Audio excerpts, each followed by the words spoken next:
डॉले की रेजिमेंट के दिल्ली की ओर रवाना होने के बाद सर जॉन लॉरेंस ने पंजाब की कुल परिस्थिति का सूक्ष्म निरीक्षण किया। उस प्रदेश में हिंदू, सिख और मुसलमानों का आपस में अखंड द्वेष शुरू था। उत्तर हिंदुस्तान में हिंदू और मुसलमान दोनों को ही स्वदेश अभिमान का जैसा चैतन्य मिला हुआ था, वैसा पंजाब के लोगों को उस समय मिला नहीं था। वास्तव में उनकी स्वतंत्रता गए 10 वर्ष भी नहीं हुए थे। अंग्रेजों के कंठनाल पर जो सिपाही कुल्हाड़ी चला रहे थे, वे ही 1857 में उनके गले क्यों लगने लगे, इस विलक्षण कूट प्रश्न का खुलासा इसी बात में होने वाला है कि उनकी स्वतंत्रता जाते न जाते ही सन 1857 की क्रांति आ गई थी। मुसलमानों की परतंत्रता पर जिस शूर और स्वाभिमानी जाति को इतना गुस्सा आया था कि 100 वर्ष तक अखंड लड़ाई कर अंत में पंजाब को स्वतंत्र किए बिना उन्होंने तलवार नीचे नहीं रखी, उसी खालसा पंथ के अनुयायियों ने अंग्रेजों की गुलामी को इतना चाहा हो, ऐसा बिल्कुल नहीं है। पर अंग्रेजों का राज गुलामी है या नहीं, यह उन सिपाहियों की बुद्धि में पूर्णता से आ भी नहीं पाया कि सन 1857 आ गया। अंग्रेजों का राज हिंदुस्तान पर ऐसे ही समय आया जिस समय हिंदुस्तान में एक ऐतिहासिक जल प्रलय शुरू हो गया था। अनेक सदियों के बाद स्थान स्थान पर अलग अलग जमा जलसर अपने अपने अपेक्षित बांधों को फोड़कर एक प्रचंड महानदी में विलीन हो रहे थे। यह महानदी थी हिंदुस्तान के एक राष्ट्रीय प्रवृत्ति। आज विश्व में जो राष्ट्र एकीकृत और संगठित हुए हैं, उन सबको वह एकीकृत अस्तित्व आने के पहले और आने के लिए ही ऐसी अराजकता और गृह कलह की अग्नि में पिघलना पड़ा था।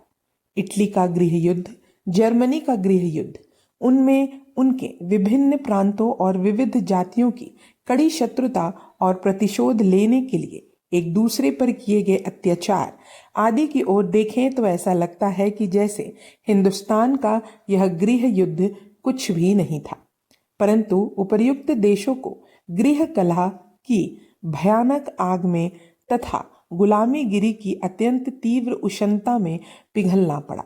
इसीलिए आज उनका एक संगठित, सुंदर और सबल व्यक्तित्व बना है, यह भी कोई अस्वीकार नहीं कर सकता। वैसी ही ऐतिहासिक उत्क्रांति से भारत भूमि की घटना गुजर रही थी। गुलामी की आंच हिंदुस्तानी लोगों को अच्छी तरह लग जाने से वे संगठित होने लगे थे, परंतु पंजाब को यह गुलामीगिरी की आंच पूरी तरह लगने में 10 वर्ष की अवधि कम थी और इसीलिए विशेषतः सिख सन 1857 के उबलते राष्ट्र तेज में विलीन ना हो सके थे। पंजाब के अंग्रेज अधिकारियों के ध्यान में यह सत्य आ गया था और इसीलिए उन्होंने सिखों और जाटों में मुसलमानों के प्रति द्वेष अधिक से अधिक भड़का देने का कार्य शुरू किया। सिख लोगों में मान्य एक पुराने भविष्य कथन का उन्हें स्मरण कराया गया। पहले मुगल बादशाह ने जहां अपने गुरु को मार डाला था, उसी दिल्ली पर खालसा साहब एक बार हमला कर उसे धूल में मिला देने वाला है, ऐसा भविष्य संदेह पर हर सिख को दिया गया। उस भविष्य कथन की पूर्णता का कंपनी साहब का क्या लाभ? बहादुर शाह के स्थान पर कोई रंजीत सिंह दिल्ली पर राज्य करने लगेगा। हिंदुस्तान में रंजीत सिंह और बहादुर शाह दोनों ही ना हो, इस हेतु जो प्रयास कर रहे थे उनको एकांगी भविष्य में कुछ संशोधन करना आवश्यक और सहज था। संशोधन करके जारी किए गए भविष्य के नए संस्करण में ऐसा लिखा हुआ था कि दिल्ली मिट्टी में तब ही मिलेगी जब खालसा साहब और कंपनी साहब एक होंगे। भविष्य तो भविष्य ही है। एक बात बुरी है, वह यह कि आज के भविष्य कुलभूत हो जाते हैं, पर कम से कम आज जितना हो सके उतना लाभ ले लेना बुद्धिमानी है। इस भविष्य के अतिरिक्त सिख लोगों में दिल्ली के प्रति अधिक गुस्सा दिलाने के लिए एक झूठी घोषणा की गई कि दिल्ली में बादशाह ने यह आदेश जारी किया कि सारे सिखों को एक साथ कत्ल किया जाए। अरे रे, बेचारा गरीब बादशाह! इसी समय वह दिल्ली की सड़कों पर स्वयं घूम घूम कर यह कह रहा था कि यह युद्ध केवल फिरंगियों के विरुद्ध है अतः स्वदेशी लोगों को खरोंच तक ना लगने दी जाए। परंतु क्रांतिकारियों के बहुत जोर लगाने पर भी सिख अंग्रेजों की ओर ही रहे। पंजाब में जहां जहां सेना की रेजिमेंट थी वे अधिकतर हिंदुस्तानी लोगों की थी। इस कारण उन सब ने अंग्रेजों के विरुद्ध लड़ने के लिए कमर कसी हुई थी और वे अपने नियत संकेत समय की प्रतीक्षा में रुके थे।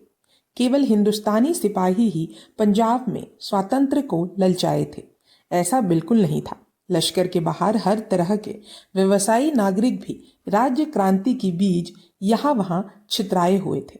मियाँ मीर के सिपाहियों को निशस्त्र करने के बाद जल्दी ही ज्ञात हुआ कि वे जिस पर्वत पर शांति से सो रहे थे उसमें कितने विस्फोटक पदार्थ भरे पड़े थे।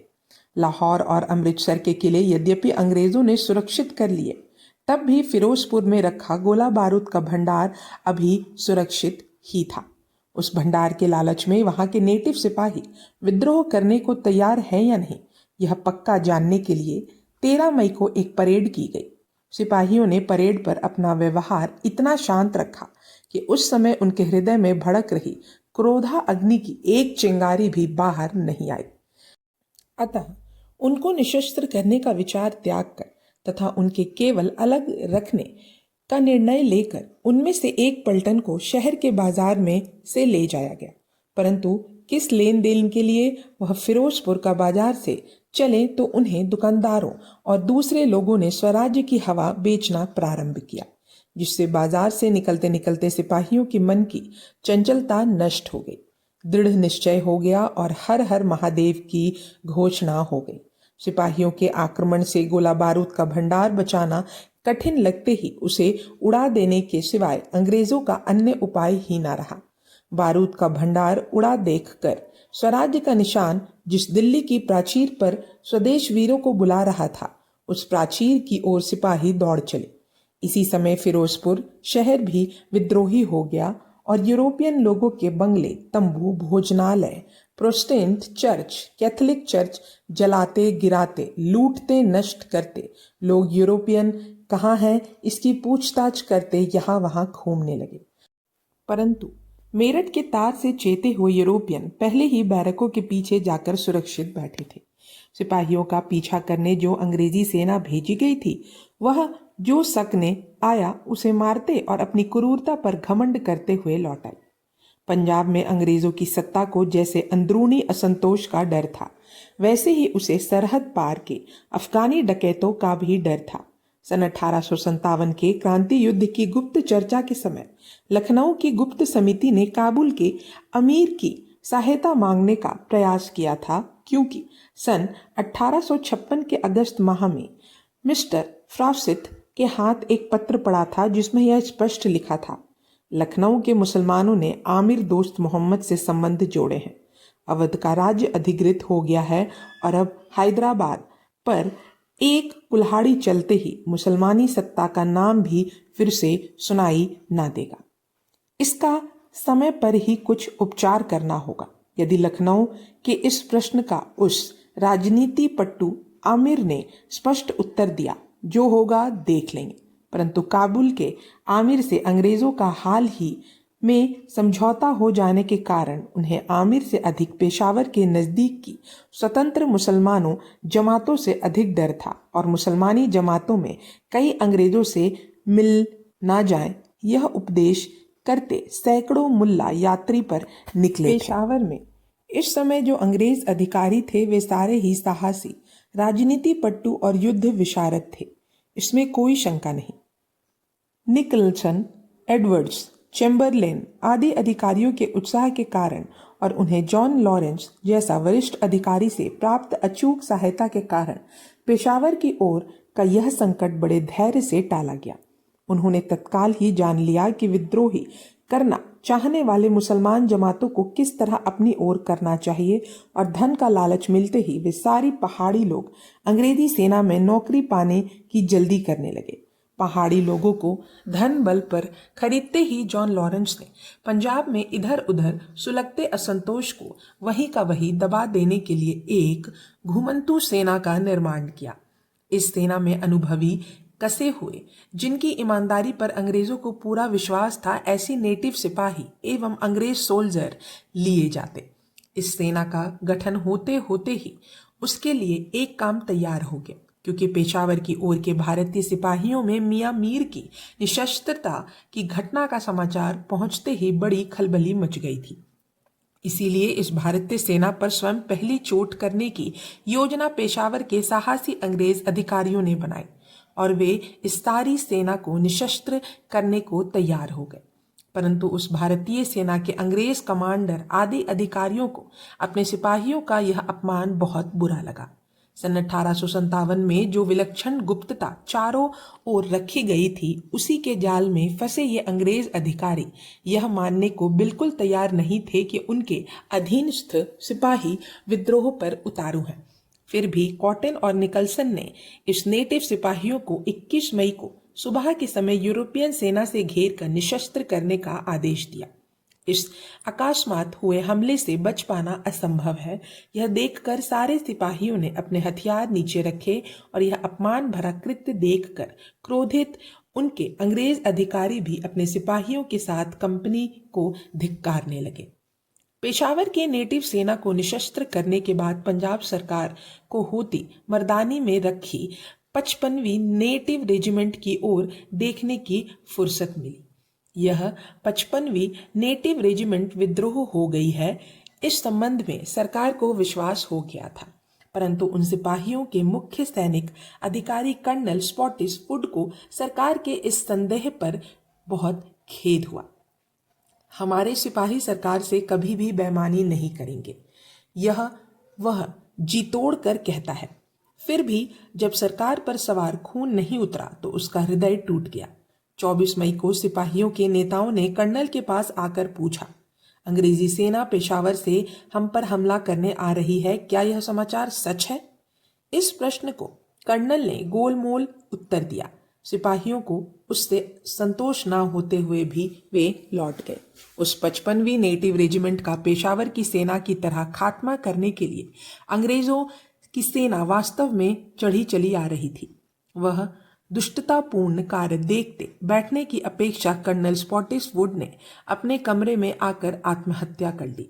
यह समाचार 55वीं रेजिमेंट को ज्ञात होते ही उसने खजाने पर हमला किया और अपने अपने शस्त्र निशान और वह खजाना लेकर वे सारे सिपाही फिरंगियों की गुलामी को लात मारकर आगे चले। परंतु होती मर्दान से दिल्ली कोई पास नहीं थी। सारा पंजाब यूरोपियनों की सुसज्जन सेना से अटा पड़ा था और यूरोपियन सेना पिछाड़ी पर टूटी पड़ रही थी। ऐसी स्थिति में सफलता इतनी कठिन थी कि पेशावर के सिपाहियों की तरह ही चुपचाप सशस्त्र नीचे रखकर फिरंगियों की शरण जाने की बात भी उनके मन में आने लगी। परंतु अब फिरंगी दास्ता की बेड़ियां पैरों में डाल लेने की अपेक्षा यमपाश गले में डलवा देना उन वीरों को पसंद आया और अपने पीछे लगी अंग्रेजी सेना को उसने यह बात कह दी कि अब लड़ते लड़ते प्राण दिए। इस 55वीं रेजिमेंट की कहानी भी इतनी हृदय द्राविक है कि उसे सुनने पर अपिग्रावा रोद्यापि दलिति वज्रस हृदयम उनका पीछा करने के लिए निकलसन इतना कठोर हो गया था कि वह 24 घंटे एक घोड़े से नीचे नहीं उतरा। सैकड़ों लोग उस लड़ाई में मारे गए और शेष लड़ते लड़ते सरहद के बाहर निकल गए, परंतु वहां भी उन्हें आश्रय कौन दे। वहां की मुसलमान जमातों ने उनका स्वागत बहुत ही भयंकर तरीके से किया। उनमें से हिंदुओं को अकेले अकेले पकड़कर बलपूर्वक मुसलमान बनाया जाने लगा। तब वे अभागे सिपाही यह सोचकर कि अपने हिंदुत्व की रक्षा करने में कश्मीर का हिंदू राजा समर्थ होगा, आश्रय पाने, धर्म रक्षण करने एवं देश सेवा करने गुलाब सिंह के प्रदेश की ओर चल पड़े। रास्ता पथरीला, वहां अन्न नहीं, वस्त्र नहीं, विश्राम नहीं, ऐसे संकटों और कठिनाइयों से जूझते वे सैकड़ों हिंदू सिपाही अपने धर्म का आज तीनों लोकों में कोई त्राता नहीं, इस दुख के अश्रु बहाते कश्मीर की ओर बढ़ रहे थे।